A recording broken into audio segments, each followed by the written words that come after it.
Sejam muito bem-vindos a mais uma videoaula do nosso canal. Nesta videoaula, vamos abordar 8 dicas para o Conselho Nacional da Amazônia Legal administrar a questão socioambiental na região. Como nós não temos acesso ao Conselho, então nós resolvemos gravar esse vídeo com as dicas para que eles possam trabalhar a questão socioambiental na Amazônia. A narrativa atual é que o crime organizado, composto por madeireiros, grileiros, pecuaristas, garimpeiros ilegais, etc., promove o desmatamento ilegal, as queimadas, a contaminação dos rios e, com isso, prejudicam a imagem do Brasil perante a comunidade internacional. A solução dada: intensificar as ações de comando e controle. Eu vou demonstrar que a realidade é literalmente mais complexa do que essa narrativa. E por que então se utiliza no Brasil narrativas simplistas para abordar questões tão complexas como os desafios da Amazônia Legal brasileira? Bom, no livro que nós lançamos em 2016, nós mapeamos a questão da evolução da ecologia no mundo. Em meados do século XX, a ecologia se desdobrou em 2 ramos principais: a ecologia evolutiva e a ecologia de sistemas. E esses 2 ramos deram origem, por sua vez, à biologia da conservação e à ciência da resiliência. O que acontece? O ramo da esquerda, que vai até a biologia da conservação, ele se embasou no paradigma do equilíbrio ecológico.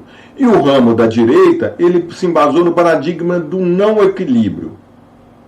Acontece que a gestão ambiental no Brasil, ela foi toda focada no ramo do paradigma ecológico. Então, a ecologia de sistemas e a ciência da resiliência e suas consequências, eles praticamente não são abordados no Brasil. Então, esse é um dos motivos, então, que a questão da Amazônia Legal é tratada de forma tão simplista como nós vamos ver.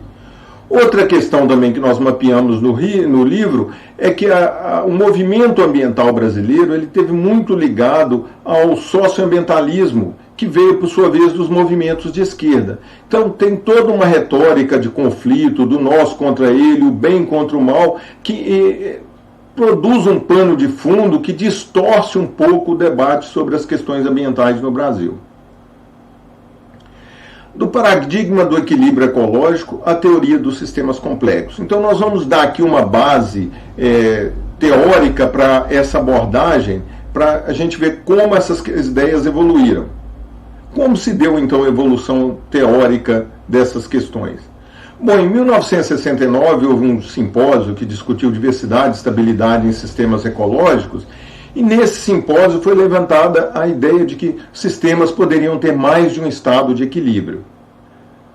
O cientista Crawford Holling, explorou mais isso em um artigo seminal em 1973, onde ele discutiu resiliência e estabilidade nos sistemas ecológicos. Então, ele mostrou então, que esses sistemas realmente trabalhavam longe do equilíbrio. E isso teria grandes implicações para a gestão ambiental futura. Ele continuou desenvolvendo essa teoria junto com colaboradores, e que nós vamos ver, então, essa abordagem pouco trabalhada no Brasil. Em 1978, então, visto que os sistemas trabalham em não equilíbrio, e sistemas em não equilíbrio têm forte incerteza devido à dinâmica não linear, forte incerteza e forte imprevisibilidade, ele publicou um livro que esses sistemas só poderiam ser manejados através do manejo adaptativo, só poderiam ser gerenciados com manejo adaptativo. Posteriormente, ele aprofundou os estudos nessa publicação de 1983, que trabalhava o desenvolvimento sustentável da biosfera. Então, realmente, foi uma pesquisa que buscou, com bases profundas em ecologia, como deveria ser o desenvolvimento sustentável, alinhando conhecimentos, então, da economia ecológica, de várias outras áreas. Eles foram, então, evoluindo nessas ideias. Absorveram toda a ideia de sistemas complexos que emergiu na década de 70 e por volta do final da década de 90, então começaram a trabalhar questões ligando sistemas sociais e os sistemas ecológicos, vendo como esses sistemas aprendem, como eles reagem às mudanças, aos distúrbios. Posteriormente, aprofundar então a compreensão das transformações nos sistemas ecológicos, nos sistemas humanos. Depois, então, assumiram que realmente nós temos sistema socioecológico, não podemos falar em sistema ecológico e sistema social separado, eles são interligados. E por último, então, demonstrou-se que esses sistemas eles necessitam de uma governança, de um manejo adaptativo, aprofundando muito essas ideias. Então, o que ficou claro é que os sistemas, então, não podem ser separados, sistemas sociais e sistemas ecológicos, e que esses sistemas trabalham com alta incerteza e alta imprevisibilidade.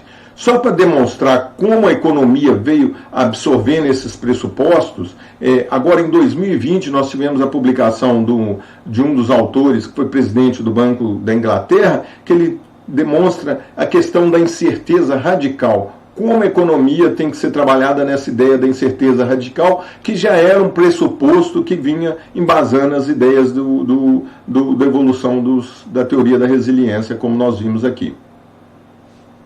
Então, o que os autores colocam é que nós temos, na verdade, sistemas adaptativos complexos.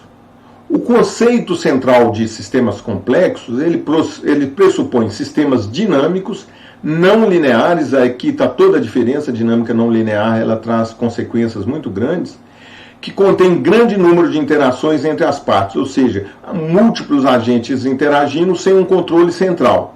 Esses sistemas, eles então se modificam de modo a aprenderem, evoluírem e adaptarem-se, e geram comportamentos emergentes e não determinísticos. Ou seja, eu não consigo prever como o sistema vai evoluir. E sistemas adaptativos complexos, eles têm duas propriedades muito importantes, que são então os legados, são eventos passados que têm grandes efeitos nas dinâmicas subsequentes dos sistemas socioecológicos. Então isso gera uma dependência de trajetória, que nós vamos ver aqui, que liga a dinâmica atual a eventos passados e estabelece as bases para mudanças futuras.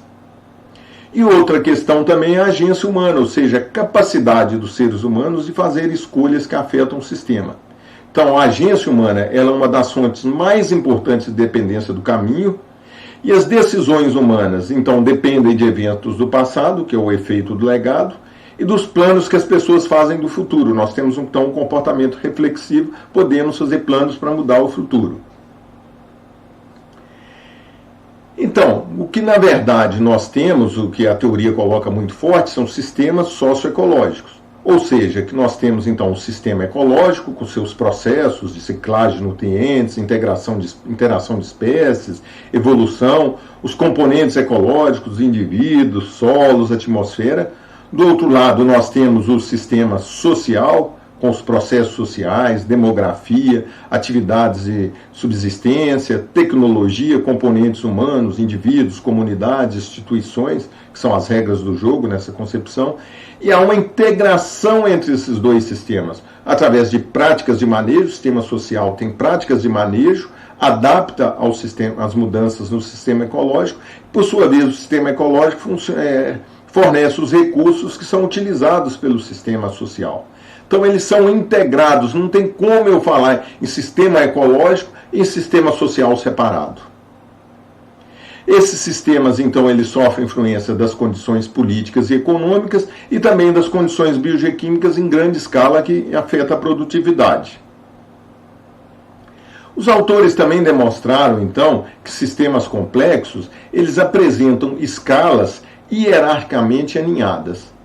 Ou seja, eles têm hierarquia espacial, no caso esse é um gráfico de exemplo para o Everglades dos Estados Unidos, que vão desde a escala de gramíneas até as grandes paisagens. E no questão temporal, desde tempestades tropicais até fenômeno de El Niño, que tem duração aí de diversos anos. Então, essas escalas são alinhadas e nós vamos ver mais adiante as implicações disso.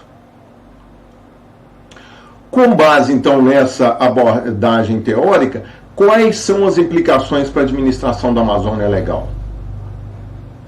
Uma grande implicação é a seguinte: a Amazônia Legal é um sistema socioecológico complexo. De um lado, então, nós temos os processos ecológicos, ciclagem, interação de espécies, evolução, com seus componentes indivíduos, espécies, paisagens, solos. Do outro, nós temos o sistema social, então, com sua demografia, atividades de subsistência, tecnologia, os componentes humanos, indivíduos, comunidades, instituições. Esses sistemas são integrados, como nós vimos, através de práticas de manejo, uso dos recursos, e sofrem influência das condições biogeoquímicas em grande escala, dos processos biogeoquímicos e temporais, e das condições políticas e econômicas. Então nós temos que encarar a Amazônia Legal como um sistema socioecológico complexo. E daí nós temos então que ver a história desse sistema, porque nós vimos no slide anterior que sistemas adaptativos complexos apresentam legado e dependência de trajetória. Então, no caso da Amazônia Legal, como se deu essas questões? Como foi a evolução histórica dessas questões ao longo do século XX?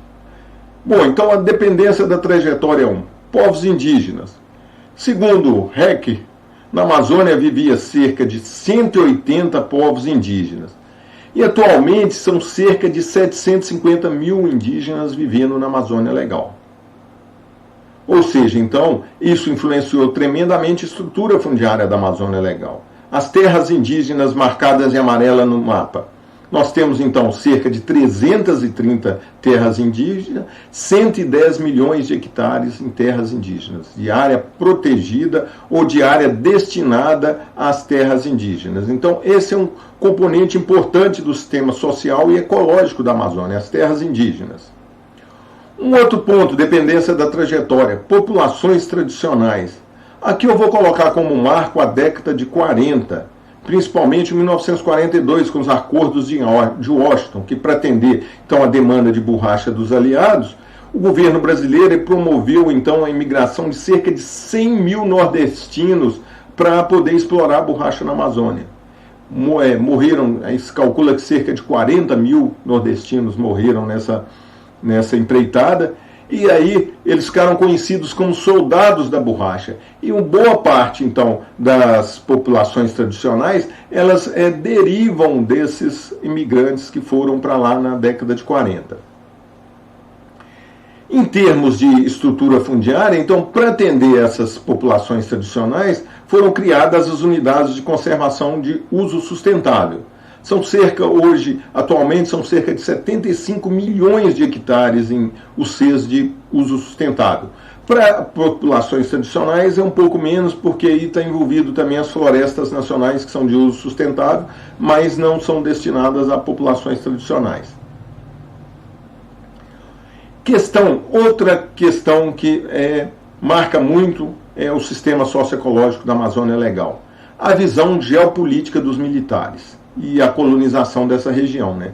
Então, na década de 30, voltando um pouco mais até, nós tivemos a consolidação do pensamento geopolítico brasileiro, através de trabalhos como do capitão do Exército, Mário Travassos, que produziu essas duas obras, Projeção Continental do Brasil, Introdução à Geografia e Comunicações Brasileiras, de outros autores também que tiveram forte influência na política de ocupação do território nacional.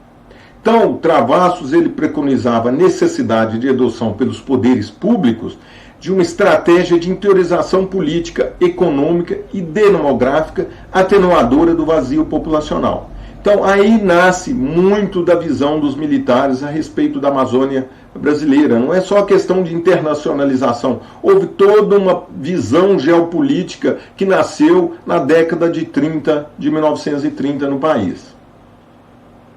Em 1940, nós tivemos, então, já embasado com essa visão geopolítica, lançamento da denominada Marcha para o Oeste. E um exemplo forte foi a expedição para explorar a Serra do Roucador e as cabeceiras do rio Xingu, no Mato Grosso, e que deu origem a cerca de 34 vilas e cidades, e isso em 1943.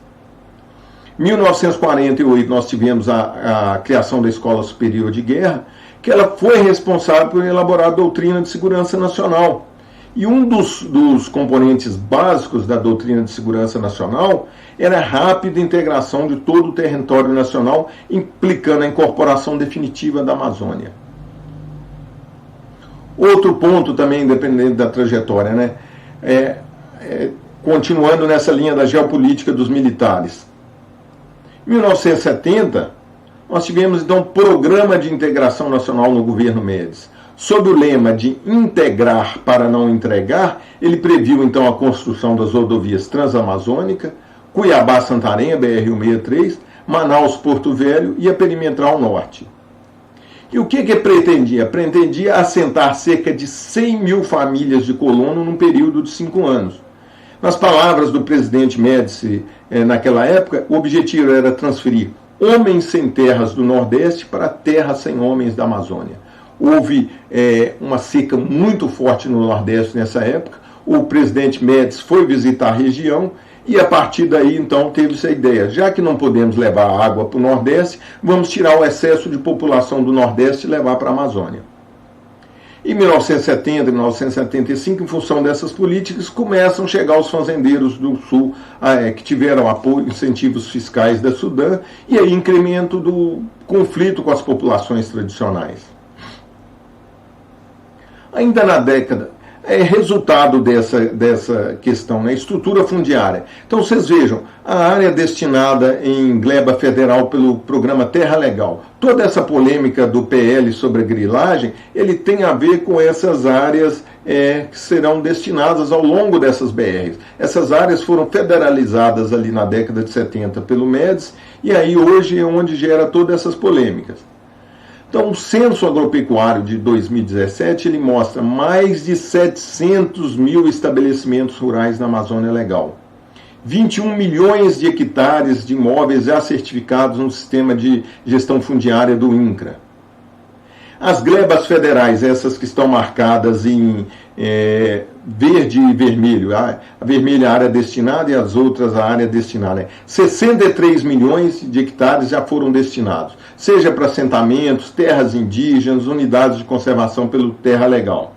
E até 2017, esse programa tinha emitido cerca de 29 mil títulos de posse para pequenos proprietários rurais nessas áreas. 57 milhões de hectares ainda seriam destinadas. São cerca de 130 mil estabelecimentos rurais a serem regularizados. E até 2017, o programa Terra Legal, ele tinha cerca de 80 mil processos de titulação em análise. Ele titulou 29 mil, tinha mais 80 mil à espera de título. Então, você imaginar que um sistema social com mais de 700 mil estabelecimentos, cerca de 130 mil esperando regularização, é só problema de criminalidade ou crime organizado, é uma visão muito simplista da realidade da Amazônia. Isso são problemas típicos de sistemas socioecológicos, de sistemas complexos. 130 mil estabelecimentos esperando regularização, isso não é pouca coisa, não. E são números típicos, são milhares de agentes ali que atuando de forma independente, sem coordenação central, acaba gerando esse padrão de desmatamento que a gente vê, exploração ilegal. A grande pergunta é o seguinte: por que eles não se legalizam? Por que as atividades são feitas ilegais? Quais as dificuldades em legalizar essas atividades? Eu acho que essa é a pergunta que deve ser feita. Em termos de assentamentos da reforma agrária do INCRA, são cerca de 2.312 assentamentos, com 36 milhões de hectares. E nos últimos anos, grande parte do desmatamento ele ocorreu dentro de assentamentos da reforma agrária. Então, nos últimos anos, esse desmatamento nos assentamentos vem ocorrendo fortemente. Por que isso? O que falta de apoio, então, que esses assentados precisam desmatar seu lote para sobreviver? Continuando na dependência da trajetória, a questão das unidades de conservação, né? Nós tivemos o programa Radan em 1970, e aí ele inventariou os recursos naturais da Amazônia e indicou uma série de áreas para a criação de unidades de conservação. Em 1974, no governo Geisel, vem então o segundo Plano Nacional de Desenvolvimento, que ele demanda criar essas unidades de conservação. E a partir daí se origina então a proposta do sistema de unidades de conservação, que aproveitou grande parte das áreas indicadas pelo programa Radan Brasil. Então nós tivemos as unidades de conservação, hoje, na atualidade, cerca de 41 milhões de hectares de UCs de proteção integral do Grupo de Proteção Integral na Amazônia Legal Brasileira. Então, um resumo da área legalmente protegida na Amazônia. Nós temos cerca de 45% do território da Amazônia Legal protegido, o que dá cerca de 227 milhões de hectares. Dessas nós temos, então, como nós vimos, 110 milhões em terras indígenas, 75 milhões em unidades de conservação de uso sustentável, 41 milhões em unidades de proteção integral e 1 milhão em territórios quilombolas. Bom, a partir do momento, então, a partir daqui nós vimos a evolução teórica, a abordagem teórica, nós vimos a situação da Amazônia, como ela evoluiu ao longo do século XX, que então determinou a situação atual da Amazônia, nós vamos discorrer sobre 8 dicas para a gestão da Amazônia Legal. 8 dicas para o Conselho Nacional da Amazônia Legal levar em conta hora que estiver fazendo seus planos para a gestão desse território. Dica número 1. A Amazônia Legal deve ser administrada como um sistema socioecológico complexo, como nós vimos. Administrar a Amazônia Legal como um sistema socioecológico complexo, mais especificamente um sistema adaptativo complexo. E nesse caso, então, somente a abordagem de comando e controle não é suficiente para inventar os problemas ambientais da Amazônia Legal. O desmatamento ilegal na região como nós falamos, é um problema típico de sistemas complexos. Mais de 60 milhões de hectares de áreas federais e estaduais não destinadas, 80 mil poceiros só em glebas federais à espera de título. Então isso não é uma questão de crime organizado. Isso é um problema típico de sistemas complexos, de milhares de agentes atuando sem coordenação central, gerando esse tipo de comportamento macro, que é o desmatamento descontrolado.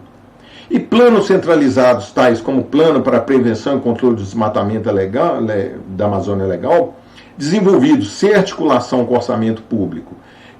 Você reúne uma quantidade de pessoas, ambientalistas, pessoal de órgãos, e faz o plano ali, todo mundo elenca uma série de ações a serem feitas para o controle do desmatamento, mas isso não tem articulação com o orçamento federal, não tem articulação com os orçamentos estaduais, o monitoramento não é sistemático, você não tem sistemas apropriados para acompanhar isso, não tem a pactuação com os atores sociais e não há correção de rumo desses planos. Então, não são suficientes para enfrentar o problema do desmatamento ilegal.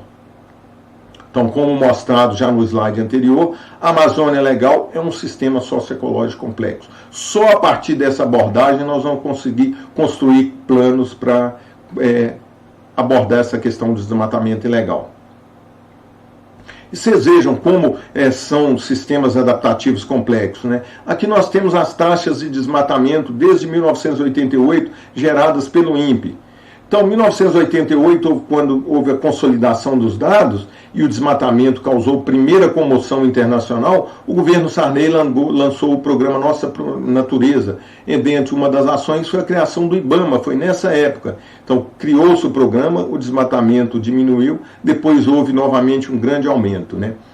Em 1992, ali, nós tivemos o lançamento oficial do Programa Piloto para a Proteção das Florestas Tropicais, o PPG-7. Ele foi planejado antes, mas lançado em 92, e começou a atuar um pouco depois. Em 1995, nós tivemos o pico histórico do desmatamento. E aí foi o lançamento da medida provisória 1511, que aumentou a área de reserva legal na Amazônia para cerca de 80% da propriedade. Novamente, em outras medidas, o desmatamento diminuiu, voltou a subir novamente. Nós tivemos, então, no início do governo Lula, picos de desmatamento muito elevados. E aí se elabora, então, o plano de prevenção e controle do desmatamento na Amazônia Legal. Esse desmatamento cai até 2012 e agora volta a subir novamente. Isso mostra que os agentes vão se adaptando a essas questões, vão aprendendo e aí mudam suas estratégias. Por exemplo, o mapeamento por satélite. Antes o Landsat, ele tinha uma área que ele conseguia detectar. O que os agentes fizeram? Começaram a desmatar áreas menores. Então, os sistemas de satélites se aprimoraram. Os agentes também vão aprimorar, porque isso nós estamos falando de sistemas adaptativos complexos. Então nós temos que trabalhar metodologias e questões apropriadas para esses tipos de problema. Dica número 2. O sistema social da Amazônia Legal sofreu grandes alterações a partir da década de 70, como nós vimos. Então tem aí uma dependência da trajetória, né? O sistema socioecológico da Amazônia Legal sofreu alterações em função das políticas de colonização realizadas a partir de meados do século XX. Então existem mais de 700 mil estabelecimentos rurais, dentre os quais se inclui os assentamentos de reforma agrária, e isso não pode ser desconsiderado.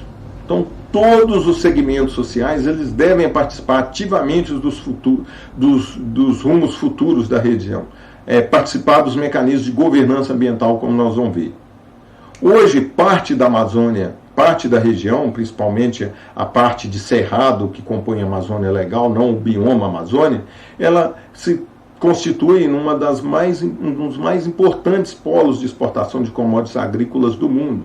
Então, o sistema socioecológico sofreu alterações. Isso foi promovido pelo governo brasileiro, principalmente pela visão geopolítica dos militares, como nós vimos na evolução ali nos slides passados. Então, isso não dá para ser desconsiderado. Não dá para simplesmente falar, olha, isso é o crime organizado e pronto. Não, isso são problemas típicos de sistemas socioecológicos complexos e precisam ser abordados com metodologias e abordagens próprias para esse tipo de problema. Dica número 3. A Amazônia Legal só pode ser administrada com manejo adaptativo. Ou seja, foi demonstrado claramente, principalmente pelas publicações do Holling, que eu mostrei anteriormente, sistemas adaptativos complexos, eles apresentam dinâmica não linear, por isso, alta incerteza e imprevisibilidade. E só podem ser gerenciados por meio de manejo adaptativo. E um dos passos fundamentais é a elaboração do plano de manejo com hipóteses claras. Então, quando o Conselho da Amazônia estiver trabalhando no planejamento da região, um plano para trabalhar a questão do desmatamento ilegal, esse plano tem que seguir a abordagem de manejo adaptativo, senão é fracasso na certa. Dica número 4. Governança é uma peça fundamental na gestão de sistemas socioecológicos. Mecanismos de governança dos sistemas socioecológicos são fundamentais para enfrentar os problemas ambientais da Amazônia Legal. E aí, segundo Jung, a governança socioecológica é a coordenação coletiva de esforços para definir e alcançar objetivos sociais relacionados a interações homem-ambiente. Continuando, então, os mecanismos de governança eles são fundamentais e, nesse caso, são os pactos locais de prevenção e controle do desmatamento elaborados no âmbito dos mecanismos locais de governança é que tem mais chance de endereçar adequadamente o problema do desmatamento ilegal. Poucos municípios são responsáveis por 80% do desmatamento. Então, é possível abordar isso. E no passado, os grandes sucessos de controle de desmatamento começaram a nível local, pactos locais. Isso precisa ser revisto novamente. E todos os segmentos sociais têm legitimidade e devem participar da governança ambiental local da região. Seja populações tradicionais, indígenas, representantes do agronegócio, todos têm legitimidade para trabalhar a questão. Nós estamos falando de sistemas socioecológicos, onde todos os segmentos, todos os agentes, atores, então têm legitimidade para trabalhar. E precisa de ferramentas para apoiar e coordenar os pactos locais. Essas ferramentas são fundamentais. Eu avalio que iniciativas como o Municípios Verdes do Pará, a grande dificuldade dele foi não contar com uma ferramenta que apoie e coordene essas iniciativas locais. Então, torna-se muito caro, dispendioso, difícil trabalhar esses pactos sem ferramentas de coordenação. Outra questão também, que nós falamos, né? Sistemas socioecológicos têm escalas aninhadas, né? Ou seja, nós temos então que ter a governança nacional, através do CONAMA, Conselho Nacional do Meio Ambiente, o Conselho da Amazônia, o Conselho Nacional da Amazônia Legal, a governança a nível estadual, através dos conselhos estaduais de meio ambiente, e a coordenação local, através dos conselhos municipais de meio ambiente. Então, os conselhos municipais, eles podem ser o mecanismo de governança. E entre esses mecanismos tem que haver a colaboração e o aprendizado social. Então, não adianta só o Conselho da Amazônia. Tem que haver governança nos diversos níveis, porque é assim que funciona o sistema socioecológico. São escalas alinhadas em tanto escala temporal como escala espacial, como nós vimos. Dica número 5. A regularização fundiária é tão importante no combate ao desmatamento, necessita de um choque de gestão. Então, já há consenso que a regularização fundiária é essencial para controlar o desmatamento.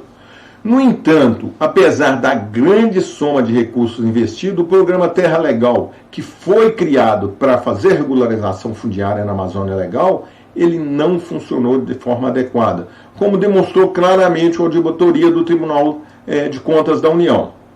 Então, é preciso promover um choque de gestão nos órgãos fundiários, tanto o INCRA nacional, que assumiu as atribuições do programa Terra Legal, como os órgãos estaduais para acelerar a regularização fundiária na Amazônia Legal. Então, os bancos agora tomaram a iniciativa de apoiar, e o que eles estão fazendo? Conversando com os escritórios de advocacia. Não precisa disso. A questão da regularização da fundiária não é questão de legislação, é questão gerencial, como nós já mostramos no vídeo anterior em nosso canal sobre o projeto de lei 2633. Dica número 6. Não subestimar a opinião e a pressão do mercado internacional. Então, como nós vimos, sistemas socioecológicos têm hierarquias alinhadas. Então, apesar da divulgação de muitos fake news, a gente reconhece isso, está cheio de informação errada sobre desmatamento, incêndio na Amazônia, confunde a Amazônia Legal com o bioma Amazônia, o setor produtivo não pode subestimar a opinião pública e a pressão do mercado internacional em relação à gestão socioambiental da Amazônia Legal. Os sistemas socioecológicos são interligados com escalas superiores, e o Brasil começa a enfrentar os feedbacks negativos do mercado internacional. Ou seja, o sistema econômico global pressiona os grandes players globais de commodities, que pressiona os grandes players nacionais, muitos dos nacionais são também esses players globais, por sua vez pressionam o sistema econômico local. Então não se pode subestimar isso em termos de sistemas socioecológicos, justamente por causa dessas hierarquias alinhadas e da comunicação de informação entre essas diversas escalas. Dica número 7. Bioeconomia, mas é uma estratégia de médio e longo prazo. Então, bioeconomia virou a palavra da moda. Vamos resolver o problema da Amazônia agora com bioeconomia. Só se fala isso na imprensa. Mas a bioeconomia não é uma solução para curto prazo. O programa piloto para a conservação das florestas tropicais, ele já era tremendamente alinhado à bioeconomia, à ideia de bioeconomia. Se não explicitava, o que ele fazia é o que se pretende com a explicitação dessa ideia de bioeconomia. E mesmo assim o tema não se avançou, não se consolidou. Por ser intensiva em conhecimentos científicos e tecnológicos, ela é uma estratégia de médio e longo prazo, que não resolve o problema de quem vive nas áreas rurais da Amazônia Legal. Quem está lá precisa sobreviver hoje, amanhã, ano que vem, não daqui a 5 anos, 10 anos. Então, já se sabe, já se tem mapeado muito claramente, por exemplo, essa revista que saiu recentemente, Interesse Nacional, diversos artigos sobre a questão da Amazônia, tem esse artigo Como Destravar a Bioeconomia na Amazônia. Então eles colocam claramente os gargalos e os desafios para destravamento da bioeconomia são, em geral, conhecidos e debatidos. Pouco financiamento, quem vai financiar isso? Você, para fazer a bioprospecção, você precisa de dinheiro, de capital de risco. Você vai fazer bioprospecção de dezenas, milhares de compostos químicos ali, e desses talvez um tenha potencialidade econômica. Baixa utilização de pesquisa, desenvolvimento e industrialização pouca integração industrial, insegurança, incerteza jurídica e regulatória, acesso da base, que são as comunidades e produtores, ações de incentivo e suporte. Então, são questões que não vão ser destravadas no curto prazo, apesar de toda a boa vontade. A própria indústria nacional ela já tem consciência das questões da bioeconomia, como colocado nessa publicação da CNI. Então, tem se colocado como bioeconomia para resolver o problema da Amazônia? Não vai ser no curto prazo. Então, nós temos que trabalhar pactos locais, outros mecanismos de curto prazo para que essas populações que estão lá possam sobreviver. Como regularizar suas atividades o mais rápido possível? Por que as atividades são feitas de forma ilegal? Quais as dificuldades para regularizar? A gente já sabe que se eu não sou dono da terra, eu não consigo me regularizar, não posso pedir uma licença. Então, por isso que a maior parte do desmatamento é legal. Eu não tenho a minha propriedade regularizada, então vou ter que desmatar ilegal. Se eu quero fazer manejo florestal, tirar madeira, a dificuldade que é para mim ter uma licença de exploração florestal, o custo disso. Então, como nós estamos falando de milhares, centenas, como nós vimos, 130 mil esperando a posse, pessoas pobres de dificuldade, como é que eles vão pedir uma licença para explorar madeira? Não, eles vão explorar de maneira legal. Então, como resolver isso? Tratando como sistema socioecológico, governança e maneiras de tentar resolver isso a nível local. Com a boa governança, essas licenças serem dadas a nível local. E aqui é interessante essa reportagem do Valor, concertação reúne 100 líderes para salvar a Amazônia, e essa foi uma fala do Denis, que é conhecedor da realidade, um grande empresário do estado do Amazonas. Então, ele se diz que a região não está preparada para jogar o jogo da bioeconomia, que é um jogo de cérebros e não apenas de recursos naturais. Mineves justifica com o orçamento anual do Instituto de Pesquisas da Amazônia, o INPA, de 50 milhões, e o da Universidade de Stanford, de 7 bilhões, ou seja, 700 vezes maior. Stanford é quem suporta o Vale do Silício nos Estados Unidos, né? Toda a interação, toda a inovação no Vale do Silício, ele tem essa perna com Stanford, a Universidade de Stanford. E por último, a dica número 8, a nossa dica número 8 e final, aprender com os erros do passado. Ou seja, já foi falado aqui, nós precisamos recuperar as lições aprendidas do Programa Piloto para a Proteção das Florestas Tropicais do Brasil, do PPG-7. Foi o maior programa socioambiental do Brasil e era composto por 28 programas e projetos integrados do governo federal, da sociedade civil. Teve um orçamento de 463 milhões de dólares. Então, todas essas questões, mapeamento de cadeias de valor, tudo isso começou com o PPG-7 e continuou pós-PPG-7 com a cooperação alemã atuando na Amazônia. Então, existe muita lição aprendida. Não é? Quando a gente ouve falar na imprensa, parece que estão querendo reinventar a roda, que nunca se fez nada. Houve aí, para vocês verem, um orçamento de 460 milhões de dólares. Já foi investido muito dinheiro nessas discussões, em projetos pilotos que têm enorme quantidade de lições aprendidas para oferecer toda essa questão da discussão da bioeconomia, da floresta em pé. Então, só para fechar, só alguns números do PPG-7, né? Manejo comunitário de 28 mil hectares de floresta, 38 mil famílias de produtores atendidas, 70 mil pequenos produtores capacitados. Então, vocês vejam, não são pouca coisa, não.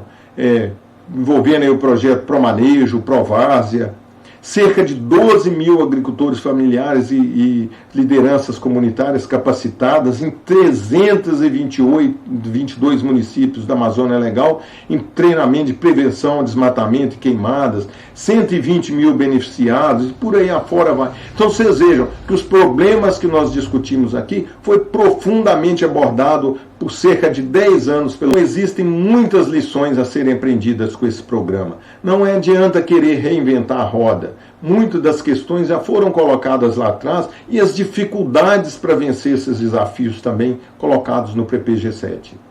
Então, eu espero que vocês tenham gostado, que o Conselho Nacional da Amazônia Legal aproveite, reflita sobre essas dicas e comece a adotar essa nova abordagem para trabalhar a Amazônia Legal, que é a ideia dos sistemas socioecológicos complexos.